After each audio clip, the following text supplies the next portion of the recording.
Aquarians, I'm back. So let's see कि आज का divine message, goddess guidance, universal message क्या है। बहुत ही खास दिन है, बहुत ही खूबसूरत सा दिन है क्योंकि एकादशी है और बहुत टाइम के ब्रेक के बाद फाइनली मैं यहाँ हूँ। हालांकि मैं सोच रही थी कि आज की रीडिंग करूँ या नहीं करूँ, बट ठीक है, मन से आया कि करनी चाहिए। तो लेट्स सी कि आज एकादशी पे 22 जून 2025 का divine message, goddess guidance, universal message क्या है। यूनिवर्स आपसे क्या कहना चाहते हैं, आज के दिन आपको क्या सुनने की ज़रूरत है। Please universe, please divine power, please spirit guides, please give me the accurate message that I know higher goods. Thank you so much.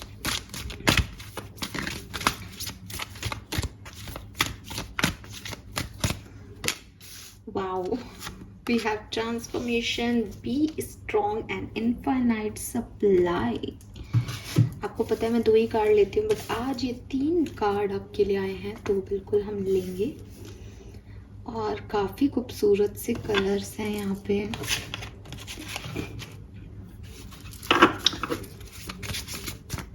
Let's see आपके सबकॉन्शियस माइंड से क्या मैसेज आ रहा है यहाँ पे हमारे लिए। Message from your subconscious. Thank you. Shadow alchemy. Turn shadow into gold by shifting your awareness. Wow. Okay, so सबसे पहले तो मैं कलर बताऊंगी आपको, और आपको यहाँ दिख रहा होगा जितना पर्पल शेड हो सकता था इन दोनों डेक से, वो सारा आपके लिए यहाँ अवेलेबल है। आप सबको पता है वॉलेट कलर, पर्पल कलर या बैंगनी जिसे कहते हैं हिंदी में, वो आपके थर्ड आई चक्रा का कलर है। यूनिवर्स की जो रेज आपको थर्ड आई चक्रा पे आपकी इंट्यूशन में पीनियल ग्लैंड की एक्टिविटी के लिए जो कलर आपको इम्पॉर्टेंट है, that is this purple colour basically. So यहाँ पे काफ़ी पर्पल है, चारों कार्ड में कहीं ना कहीं पर्पल है। इंस्टिंक्ट पे जाओ एक्वेरियस, गाइडेंस भी है और कलर भी यही है। पर्पल कलर से जुड़ो, एमेथिस्ट से जुड़ो। एमेथिस्ट आपके लिए सबसे खूबसूरत क्रिस्टल हो सकता है आज के दिन काम करने के लिए। इम्पॉर्टेंट ये है कि मैं क्या चाहता हूँ, मेरी गट मुझे क्या कहना चाह रही है, मेरे लिए क्या सही है, और ये सारे आंसर आपको एमेथिस्ट देगा। तो थर्ड आई चक्रा पे काम करना, अपने सिक्स सेंस पे काम करना, पीनियल ग्लैंड की एक्टिविटीज़ को बढ़ाना, ये सब आपके इस कलर से आप हो सकते हैं एक्टिवेट। और आप कलर थेरेपी के बारे में और जानना चाहो तो आप बिल्कुल पढ़ो, मुझसे कोई क्वेश्चन पूछना हो तो आप मुझसे पूछ सकते हो। लेकिन इन शॉर्ट आज के दिन 22 जून के दिन आपको इस बात का ध्यान रखना है कि आपको पर्पल कलर के साथ काम करना है मैक्सिमम। नंबर जो है वो है नंबर 10 का, नंबर 1 का बिगनिंग का, एंडिंग का, नंबर 9 का कंप्लीशन करो। कुछ चीज़ें हैं दिमाग में, उन टास्क को कंप्लीट करना है, एक्वेरियस को कर लेना चाहिए क्योंकि ट्रांसफॉर्मेशन आ रहा है लाइफ में, एक बदलाव को आप फेस करने वाले हो। तो पुरानी चीज़ों को सोच के चलोगे, पुरानी चीज़ों के लिए चलोगे तो परेशान होगे, या शायद आप एक होता है ना कि यार एक नया शिफ्ट आने वाला है, मैं आपसे कहूँगी यार अब है ना आपको 2 दिन बाद एक नई जॉब ज्वाइन करनी है, तो आपको अंदर से भी तो उस चीज़ के लिए रेडी होना पड़ेगा ना कि यार नई जॉब है, नए लोग मिलेंगे, नया ऑफिस होगा, ये करना है, अब मुझे इतना पैसा सेव करना है, खुद के भी तो सपने होंगे। तो अगर ये है कि आपके लिए तो ट्रांसफॉर्मेशन आ रहा है, आपके लिए तो नई जॉब आ रही है और आप इसमें उलझोगे, ये लोग छूट जाएंगे, ये लोग चले जाएंगे, अब आगे क्या होगा, आगे मेरे पास बहुत काम आ जाएगा, तो इट्स योर परसेप्शन, आप उसको नेगेटिविटी दे रहे हो। तो यूनिवर्स आपको यही कह रहा है कि नंबर 9, नंबर 10, नंबर 1, नंबर 8 ये सिग्निफिकेंट नंबर्स हैं आपके लिए। क्यों? क्योंकि ये कह रहे हैं कि जो भी पुराना टास्क है उसको कंप्लीट कर लो, एक नई एनर्जी के साथ आगे बढ़ो, बहुत इंपॉर्टेंट है। जब मैं ये रीडिंग कर रही हूँ तो 22 जून है, हालांकि अभी इस महीने के काफ़ी दिन बाकी हैं, लेकिन इट्स लाइक कि एक नया महीना आपके लिए आने वाला है, तो रेडी कर लो, प्रिपेयर कर लो खुद को। तो ये नंबर मुझे यहाँ पे सिग्निफिकेंट दिखते हैं। एक नंबर 4 की भी ऊर्जा है यहाँ पे, ठीक है। 4 और 8 बहुत सिग्निफिकेंट आ रहे हैं मेरे ख्याल से। ये जो नंबर है 8 तो इनफाइनाइट पॉसिबिलिटीज़ को बता रहा है आपके लिए, जो कि यहाँ पे इनफाइनाइट सप्लाई का कार्ड भी है। तो वो डेफिनेटली इट्स लाइक कि अब जो आने वाला है उसकी कोई एंडिंग नहीं है, लेकिन तुम पुरानी चीज़ों की एंडिंग का ध्यान रखो, ठीक है। अब ट्रांसफॉर्मेशन मैसेज पे चलते हैं। तो पहला कार्ड है ट्रांसफॉर्मेशन। ट्रांसफॉर्मेशन में आप देखोगे बटरफ्लाइज हैं बहुत सारी, तो इट्स अ साइन। बटरफ्लाइज दिखना आपके लिए एक साइन हो सकता है, स्पेशली अगर आपको ब्लू कलर की बटरफ्लाई दिखती है तो ऐसा माना जाता है एक्वेरियस कि ब्लू कलर की बटरफ्लाई को देखना मतलब आपकी किसी इच्छा का पूरा होना। कोई डिवाइन एनर्जीज आपके साथ हैं जो भी आपके उस समय मन में चल रहा है उस इच्छा को पूरा कराएंगी। तो अगर आपको ब्लू बटरफ्लाई दिखती है, चाहे आपको कहीं वॉलपेपर पे दिख जाए, चाहे आपको उड़ती हुई हवा में दिख जाए, चाहे आप ऐसे कोई पिक्चर देख रहे हो उस पिक्चर में ब्लू बटरफ्लाई आ जाए, तो इसका एक साइन है यूनिवर्स का कि देखो जो भी तुम इस समय सोच रहे हो, पिक्चर देखते हुए, चलते हुए, कुछ भी काम करते हुए, वो तुम्हारा जो मैसेज है वो डिवाइन तक पहुंच गया है और वो प्रेयर तुम्हारी कंप्लीट होने वाली है। ये कहा जाता है ब्लू बटरफ्लाइज के लिए कि वो एंजल्स हैं बेसिकली। आपको ब्लू बटरफ्लाई दिख सकती है, पहला मैसेज। दूसरा मैसेज, जब हम बटरफ्लाइज को देखते हैं तो हमें एक फ्रीडम की अनुभूति होती है। बटरफ्लाइज फ्री, आप तितलियों को पकड़ नहीं पाते बहुत आसानी से, पर वो देखने में बहुत सुंदर लगती है, आप उनसे आकर्षित बहुत जल्दी होते हो। ये सेम एनर्जी आपके अंदर आने वाली है 22 जून को। अगर आज के दिन ऐसा लगे कि यार ये टास्क जो है वो मैं नहीं कर पाऊंगा या कर पाऊंगी, तो इतना बात याद रखना कि आज आप में एक आकर्षण की शक्ति है कि आपसे लोग अट्रैक्ट होकर के आपको शायद काम करवा देंगे। आपको अपने मतलब मुझे ये लाइन नहीं बोलनी चाहिए, लेकिन अगर आपको अपने हार्ड वर्क पे बिलीव नहीं भी हो ना तो भी चीज़ें आपके लिए काम करेंगी, बिकॉज यूनिवर्स का सपोर्ट आपके साथ चल रहा है। अगर मैं इसको लॉन्ग टर्म में बताऊँ आपको ओवरऑल सिचुएशन के लिए, तो मैं यही कहूँगी कि आपकी लाइफ में बहुत सारे चेंजेस चल रहे हैं या आने वाले हैं। बी रेडी फॉर इट, ठीक है। कैटरपिलर जो है वो बटरफ्लाई बनता है, आपको पता है कैटरपिलर कैसा दिखता है और बटरफ्लाई कैसी दिखती है, ये भी आपको पता है। आप कहोगे कि यार बहुत लकी है कैटरपिलर जिसको बटरफ्लाई बनने का मौका मिला, लेकिन अगर आप एक कैटरपिलर से पूछोगे तो वो कहेगा कि हाँ, मेरी बटरफ्लाई बनने की जो खूबसूरती है उसको मैं भी मानता हूँ कि मैं खूबसूरत होता हूँ। कैटरपिलर होता हूँ तो लोग मुझे भगाते हैं, लेकिन बटरफ्लाइज को मुझे पकड़ना चाहते हैं। लेकिन स्टिल जो जर्नी मैंने जी कैटरपिलर से बटरफ्लाई में, वो बड़ी टफ रही, वो बड़ी पेनफुल रही। सेम एज यू, अगर आप अपनी लाइफ में किसी चेंज से गुजर रहे हैं, कोई तकलीफ से गुजर रहे हैं, कोई प्रेशर आपको फील हो रहा है, बिकॉज आपकी लाइफ में पॉजिटिव चेंज आने वाला है। बटरफ्लाई आपको पॉजिटिविटी भी देती है, तो एक अच्छा ट्रांसफॉर्मेशन अपनी लाइफ में आप जो है वो मैनिफेस्ट कर सकते हैं। बस आप अपनी गट की सुने, आप यूनिवर्स पे भरोसा रखें, एक फेथ सिस्टम को अपने अंदर हमेशा क्रिएटेड रखें, आपके लिए चीज़ें होंगी, ठीक है। और गाइडेंस ये है कि क्योंकि अगर कैटरपिलर को ये लगे कि यार दर्द हो रहा है, मुझे नहीं बनना बटरफ्लाई, तो वो एक बहुत अच्छा समय अपनी लाइफ का खो देगा, बिकॉज वो कैटरपिलर ही रह जाएगा। तो जो भी टफ साइकिल्स हैं या आए उनको खूबसूरती से निभाना, उसमें हार मत मानना, बिकॉज वो आपको आगे बटरफ्लाई बना देगी, आपकी फ्रीडम, आपका आकर्षण बढ़ा देंगी। Then we have be strong. Be strong का कार्ड आप देखोगे, 2 लायन है, बीच में एक एंजल जो है वो यहाँ पे बैठी है। You are stronger than you think you are and your strength assure a happy outcome. तो अगेन कि पेन जो मिल रहा है, टफ जो साइकिल्स आपको लग रहे हैं या लगे, उनको समझना कि वो जर्नी का वो पार्ट है जिसके बाद एक बहुत खूबसूरत रिलैक्सिंग फ्रीडम आपको मिलने वाली है। और ये जर्नी आपको लगे कि नहीं, लेकिन मैं खूबसूरती को पाने के लिए इस चीज़ को क्यों सहूँ, मेरे से नहीं सहा जाएगा, पता चले मैं रहूँ ही नहीं, तो आता है ना मन में ऐसे मन कि और मैं रहा ही नहीं तो क्या करूँगा इस सबको पाके। आप रहोगे और खूबसूरत आउटकम को हासिल करोगे। लेकिन ये जो टफ साइकिल है, इससे हार मत मानना। और इससे हार नहीं मानने का मतलब ये है कि जब हम यूनिवर्स के करीब होते हैं ना एक्वेरियस, तो भगवान हमको बहुत सारी शक्ति देता है। कई लोग मुझसे पूछते हैं कि मैंने इस चीज़ पे पूरा मतलब रिसर्च किया, क्योंकि मेरे को ये एक्सपीरियंस मिला, तो मैंने फिर सारी, मैं केतु वाली हूँ तो मेरे ये होता है कि ऐसे कैसे हुआ। तो मैंने पूरा रिसर्च किया और फिर अब जब लोग मुझसे पूछते हैं तो मैं बहुत ही आसानी से उनको ये चीज़ सवाल का जवाब देती हूँ कि लोग मुझसे पूछते हैं कि सब जितने भी लोग भगवान को मानते हैं, आपको वो सब दुखी दिखेंगे। आप अपने घर में चले जाओ, आपके घर में जो दादी सबसे ज़्यादा पूजा पाठ करती है उसने सबसे दुख देखे। आप में से जितने भी लोग स्पिरिचुअलिटी में आए वो कोई ना कोई दुख तकलीफ लेकर के यहाँ पे आए हैं। तो ऐसा क्यों? कौन पेरेंट होगा जो अपने बच्चों का बुरा करेगा, बुरा चाहेगा, बुरा होने देगा?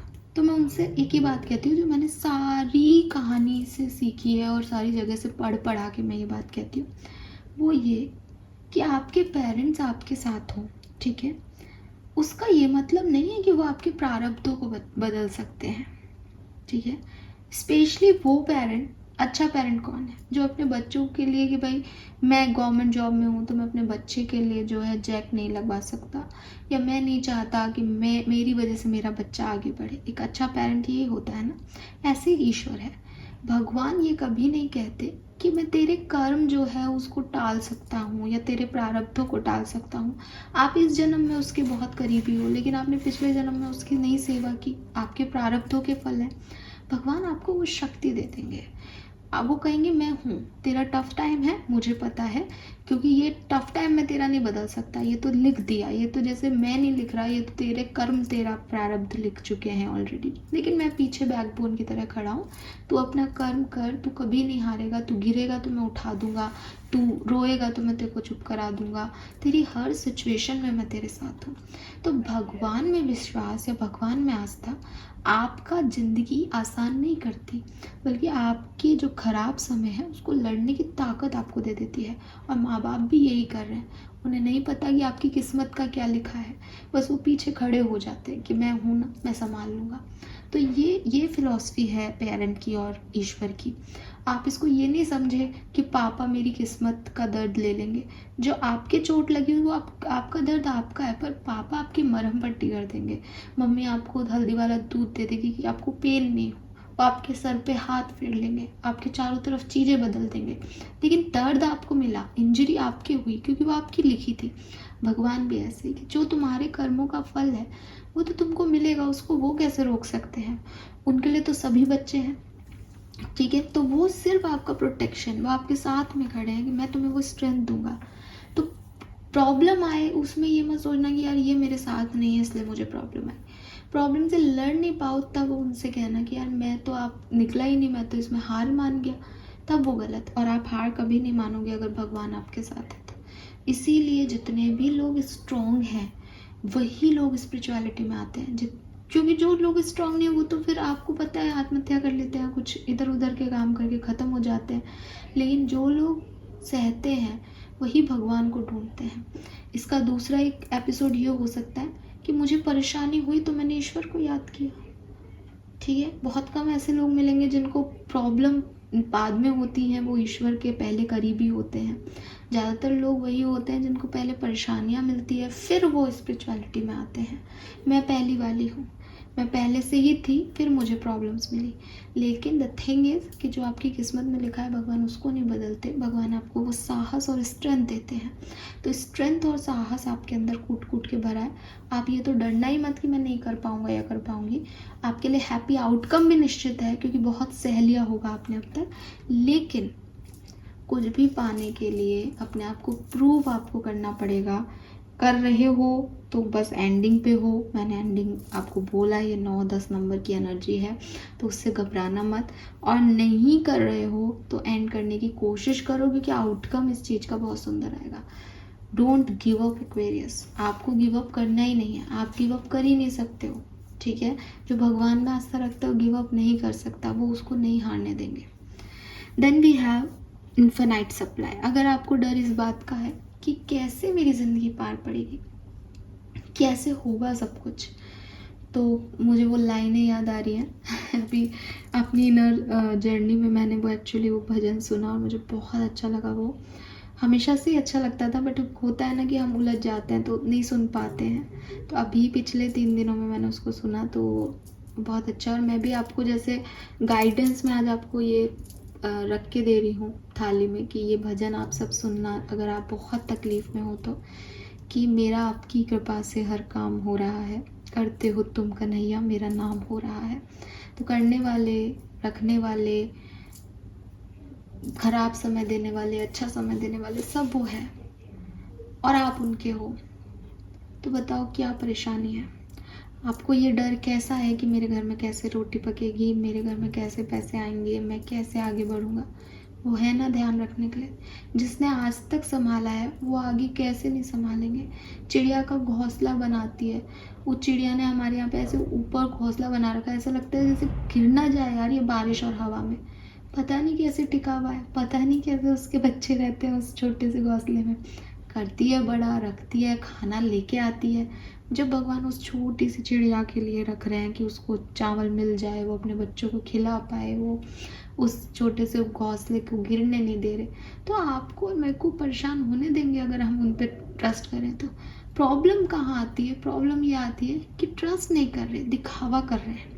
प्रॉब्लम आती है कि एक मेरे से एक जनाब कुंडली के बारे में पूछ रहा था, तो मैंने उसकी कुंडली देखी और मैंने कहा कि यार ये तो बड़ा स्पिरिचुअल पर्सन है। तो देखते ही मुझे तो वाइब्स आए। मैंने कहा लेकिन आप तो इतने स्पिरिचुअल नहीं हो। एंड शी सेड कि नहीं, मैं बहुत स्पिरिचुअल हूँ, मैं तो आजकल बहुत मंदिर जा रही हूँ। मैंने उसको तुरंत कहा, मैंने कहा नहीं, मंदिर जाना इज़ नॉट स्पिरिचुअल। कोई व्यक्ति मंदिर नहीं जाता है तब भी वो स्पिरिचुअल हो सकता है, और कोई रोज़ मंदिर जा रहा है तब भी वो स्पिरिचुअलिटी में नहीं हो, ऐसा हो सकता है। मंदिर जाना, व्रत करना, दिस इज़ रिलीजियस टास्क, ये रिलीजियस टास्क है। आप वो मतलब मैं उनको जानती हूँ तो उनकी एक्टिविटीज़ वगैरह देखती हूँ। आई एम नॉट जजिंग हर कि वो ऐसी हैं वैसी हैं, बट वो एक स्पिरिचुअल बीइंग नहीं है, तो ये चीज़ मुझे पता है। तो मैंने साफ मना किया। तो थोड़ी देर बाद फिर भी मैंने कहा कि चलो ठीक है, अब आपकी कुंडली है। मैंने कहा पता नहीं, लेकिन शायद आप बाद में जाओ स्पिरिचुअलिटी में, कुछ ऐसा एक्सपीरियंस हो आपको कि आपको स्पिरिचुअलिटी में जाना है इस कुंडली में। तो बाद में शी सेड कि उसने मुझे टाइमिंग गलत बता दी है, और जब हमने उनकी रियल कुंडली देखी उसमें नो स्पिरिचुअलिटी, थे ही नहीं स्पिरिचुअलिटी के वाइब्स।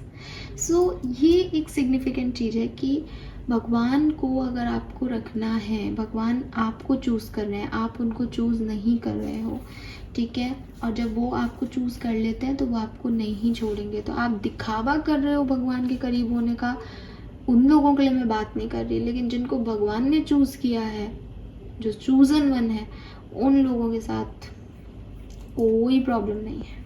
बस वो खुद ही परेशान रहे, वो बात अलग है, बाकी कुछ नहीं हो सकता। रही बात बुरा समय प्रारब्धों का है, बुरा समय पिछले कर्मों का है, बुरा समय अपने लाइफ पर्पस को पाने का भी है ना। कि अगर स्पिरिचुअलिटी में, मान लो मैं स्पिरिचुअलिटी में नहीं आती, मेरा लाइफ पर्पस है लोगों को लाइटन करना, तो मैं कैसे पहुंचती यहाँ तक, कैसे मुझे यहाँ तक लाया जाता, आप खुद सोचो। मैं तो मेडिकल लाइन में हूँ, मैं तो ना तो पैसे के लिए ना किसी भी तरीके से इधर नहीं आ सकती थी, तो यहाँ पे लाने का तरीका क्या था इसके अलावा। तो कई बार आपके लाइफ पर्पस तक पहुँचाने के लिए भी यूनिवर्स आपको इस तरह की चीज़ों में डालता है। कई बार आपको कोई आपकी कर्मा काटने के लिए भी डालता है, कई बार लोगों का परिचय कराने के लिए भी डालता है। वो आप नहीं समझ रहे हो बिगर पिक्चर में चीज़ें क्या चल रही हैं।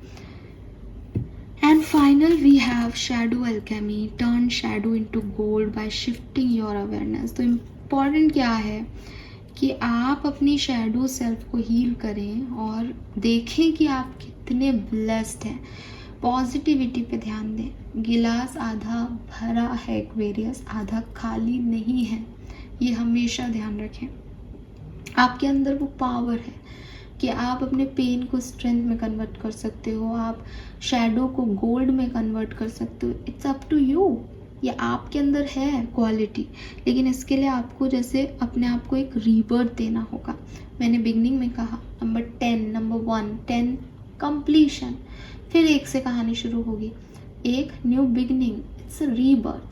कि मैंने अपनी पुरानी चीज़ों को, पुरानी सोच को, बर्डन्स को, पेन को छोड़ दिया। मैं एक नई जर्नी पे जा रहा हूँ, मेरी सोच नई है, मेरे वाइब्रेशंस नए हैं, मेरी एनर्जी नई है। सो यस, एम्पावर करें खुद को, सेल्फ लव करें, यूनिवर्स पे ट्रस्ट रखें। रिलीजियस एक्टिविटीज़ भी कर रहे हो तो मन से करें, थोड़ा सा जुड़ें कि यार देखो, जब हम उस पर विश्वास कर रहे हैं देन टोटली विश्वास करें। ये आधा अधूरा ट्रस्ट इशूज़ क्यों? तुम जब किसी रिलेशनशिप में आते हो उससे तो 100% चाहते हो, और तुम जब भगवान से जुड़ो तो करेगा तो अच्छा है, नहीं करेगा तो बेकार है वो। ये कैसे? 100% आओ इस तरफ, क्योंकि आपकी लाइफ में आपको एक बहुत बड़ी ब्लेसिंग मिलने वाली है। लेकिन उससे पहले आपको बताना पड़ेगा कि आप उसके लायक हो, और उसके लिए आपको अपने अल्केमिस्ट को बाहर निकालना पड़ेगा। एक्वेरियस, फाइन, लेट्स सी आपका कर्मा मैसेज क्या है। और चिंता मत करना, क्योंकि जिसने अब तक संभाला है वो आगे भी संभालेगा भाई। Protection take blessing from elders. तो आपके घर के बड़े बुजुर्गों से, अपने भगवान से जो भी रिश्ते में आप उनको, मैं कह रही हूँ कि आपको उनको भगवान मान के पूजने की ज़रूरत नहीं होती, क्योंकि प्यार आपको कभी भी ना बड़ा और छोटा नहीं करता। प्यार आपको एक लय में ले आता है, एक पायदान पे ले आता है। आप जब अपने पापा मम्मी से भी प्यार करते हो तो आप उनसे फिर सब शेयर करते हो, फिर आप उनसे हर तरीके से प्यार करते हो। अगर आप उनको कुछ नहीं बताते तो बिकॉज यू लव देम, वो वहाँ पे प्यार इम्पॉर्टेंट है, रिश्ता इम्पॉर्टेंट नहीं होता। ऐसे ही जब हम किसी भगवान से प्यार करते हैं तो इट डजेंट मैटर कि वो मूर्ति मेरे सामने है या नहीं, वो मेरे सामने है या नहीं, बस वो कनेक्टेड है। वो लक्ष्मी फॉर्म में हो, वो हनुमान फॉर्म में हो, वो किसी भी फॉर्म में हो, वो मेरे हैं। तो ये जो चीज़ है ना कि कनेक्शन के लिए, भाई वही कि प्रहलाद ने कभी नहीं देखा विष्णु जी को, बट स्टिल वो उनका भक्त था। मीरा ने कृष्ण को कभी नहीं देखा, स्टिल वो उनसे प्रेम करती थी। तो होना ज़रूरी नहीं है, वो हर चीज़ है दुनिया में एग्जिस्ट करती है जो आप मानते हो कि है और आप उससे प्यार करते हो। दुनिया में प्यार की ताकत को पहचानो। जिस भी डायरेक्शन में आप प्यार देते हो सच्चे दिल से, वो चीज़ें होती ही होती हैं। द सीक्रेट की सेकेंड वॉल्यूम मुझे याद आ रहा है इससे। तो yes, take blessing from elders, अपने बड़ों का आशीर्वाद लेके कोई भी काम शुरू करें, सब अच्छा होगा।